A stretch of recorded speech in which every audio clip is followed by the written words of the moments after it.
So the mission of Hope Overflowing is bringing glory for God by providing basic necessities and creating opportunities for orphan kiddos in Ethiopia.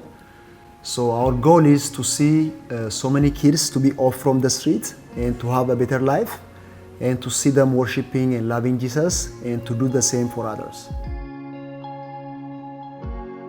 So it's basically, I was doing outreach 4 years ago on the street of Addis because, I believe in loving God, loving others, because that's part of my mission work in Ethiopia. Then I met these children, living on the streets, stealing money from people, begging on the street. Then the more I close to them, I feel in love with them and I feel connection, spiritual connection. Then that's how the project started.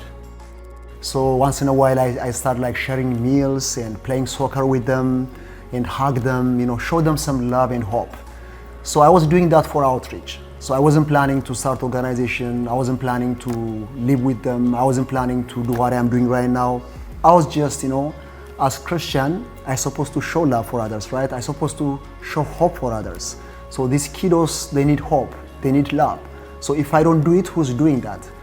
Then when I spend time with them, my heart is like telling me something. Maybe God is saying something for my future, for this kiddos' future. Then I mobilized some of my good friends. Then I invited them to join me. So sometimes when I go there a couple of days a week, and one of my friends go there a couple of days a week. So we started after that pretty much feeding them and loving them and seeing them every single day.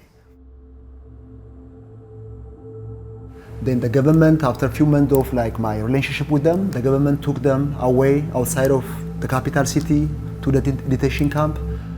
Addis Ababa is the capital city of Africa. So every time the government, when they host international meetings in our capital city, the government, they don't want those kiddos to be seen by international leaders. So every year they clear the street by taking away outside of like the capital city, very far to the detention camp. That's how the government, they took the boys that I developed a relationship with.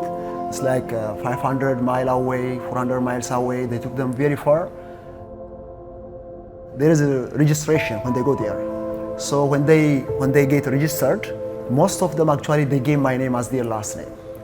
Then the government officials from that specific project, they ask about me and they talk to my friends. I had a chance to meet with those government officials. Then they asked me about me and what I am doing, what my passion is. Then I explained to them everything, who I am. Then finally they asked me, do you want to help these children? Then it was like, a little straight question for me because I wasn't prepared for that. Because even though I was hoping, praying to do something, but I wasn't planning that time, to take the children from the detention camp and rent the house and start living with them. Anyways, I thought like God is saying something. Then I said yes. That was a big yes, actually.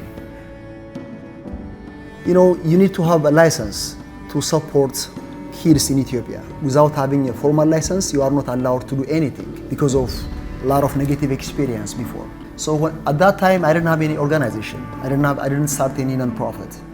But when the government saw my passion, when they heard about me from the kids, and when I met them, when they talked to me, the director of Women's and Children Affairs Office of Addis Ababa, she actually said like, I like your passion. I can't say no for this passion. So we'll give you a special letter and you have to start the project. So that's how they gave me that special letter. They listed out the name of the children and they gave me, anyone who see this project.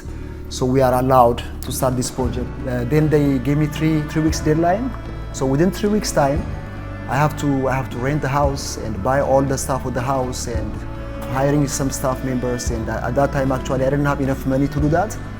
Then I did decide actually to move to the house, the new house with the boys. So for the first 3 to 6 months was very, very tough because these children, even though I love them, but they came from a lot of background, very tough, challenging lifestyle, drug abusement. Some of them lived on the street for 5 years, some of them 8 years. So they call street life home. They don't know any well-being life. They never had like a bed, they never had like pyjama, they never brushed their teeth, they never wear underwears.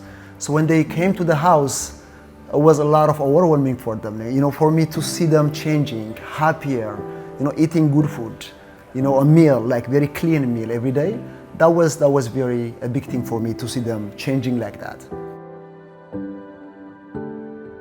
Then I start, you know, inviting some of my friends to come over and to do volunteer work, and we help them to get some tutorial class and teach them about life skill, like how to eat properly, like how to sleep properly, how to like live, you know, normal lifestyle.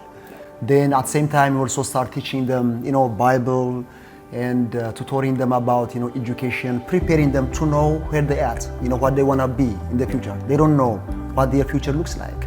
They don't have any hope. They don't have any like dreams. Then the more they spend time with us, the more they see love and care from us, they became like hoping for their future. So they became like realizing like what they want to be when they grow.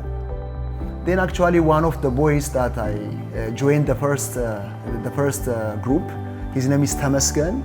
So when he moved to the house, he called the house New Life Home. Actually, he's the one who he called the house New Life Home. He said, I feel new life in this house.